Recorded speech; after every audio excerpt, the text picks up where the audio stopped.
Chapter 1. What the hell am I looking for? Beckett Jamieson stood in the center of the room and then spun slowly in a full circle, cataloging as much as he could. Nothing fit the description of what she had said would be here. There was no carved finial. In fact, the bed looked new. Probably a lot newer than the 18 years ago he was last here. But surely she would have known things could change before his 21st birthday. So the carving she talked of, maybe it wasn't a decorative carving on a bed. He looked at the two freestanding drawer units that served as bedside tables. They were frustratingly simple in their design. Come on, Mom, there's nothing that looks halfway carved in this room. Help me out here. Up until 4 weeks ago, he hadn't known that his birth mother had left this puzzle for him to solve. He had known since his 10th birthday that he was adopted, but he had never felt any compulsion to charge across the states looking for nebulous family or for birth parents who clearly hadn't wanted him. Not when he was 10 and fixated on Transformers, or 15 when he realized he was gay, or at 18 when his college years were just beginning. 21 was the magic year, but not through any intention of his. His mom and dad, Isla and Derek Jamieson, the people who took him in as a small child, had taken any information they may have had on his real parents to their graves a few years before.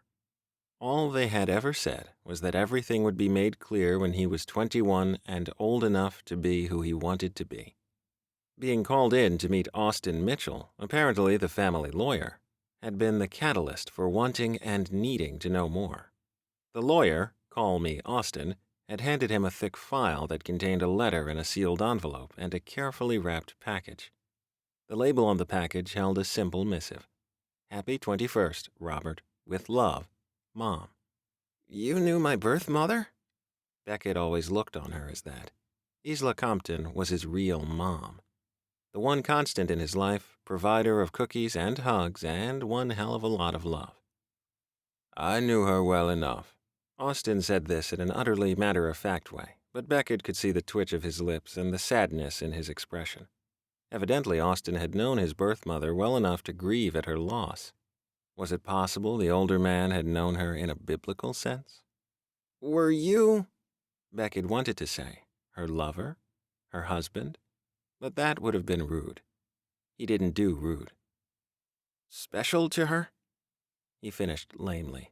It was all he could think of, and a special relationship could explain why the lawyer was tasked with talking to Beckett on his 21st. Maybe this older guy was his birth father. Austin, looking a little shaken at the question, simply shook his head. So my real name is Robert? Robert Edward Bullen. Beckett considered his name and its initial implications. He definitely wasn't a Robert. He was a Beckett.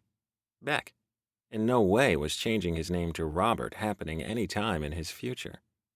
There was a tiny teddy bear with the letter, the sort you gave a small child to decorate a crib or carriage. When Beckett grasped it and felt the soft fur, he suddenly wished that it would pull memories of before he was 4 to the surface. He couldn't recall a single thing, and he placed it on the desk. What about my birth dad? Beckett asked carefully. In his head, his mother had been a kid who became pregnant with no husband in the picture. It was easy to forgive her for dumping him if he used that reasoning. He's still alive, Austin said. Beckett looked up sharply. Does he know about me? He knew you. He thought you died in the same car wreck as your mother.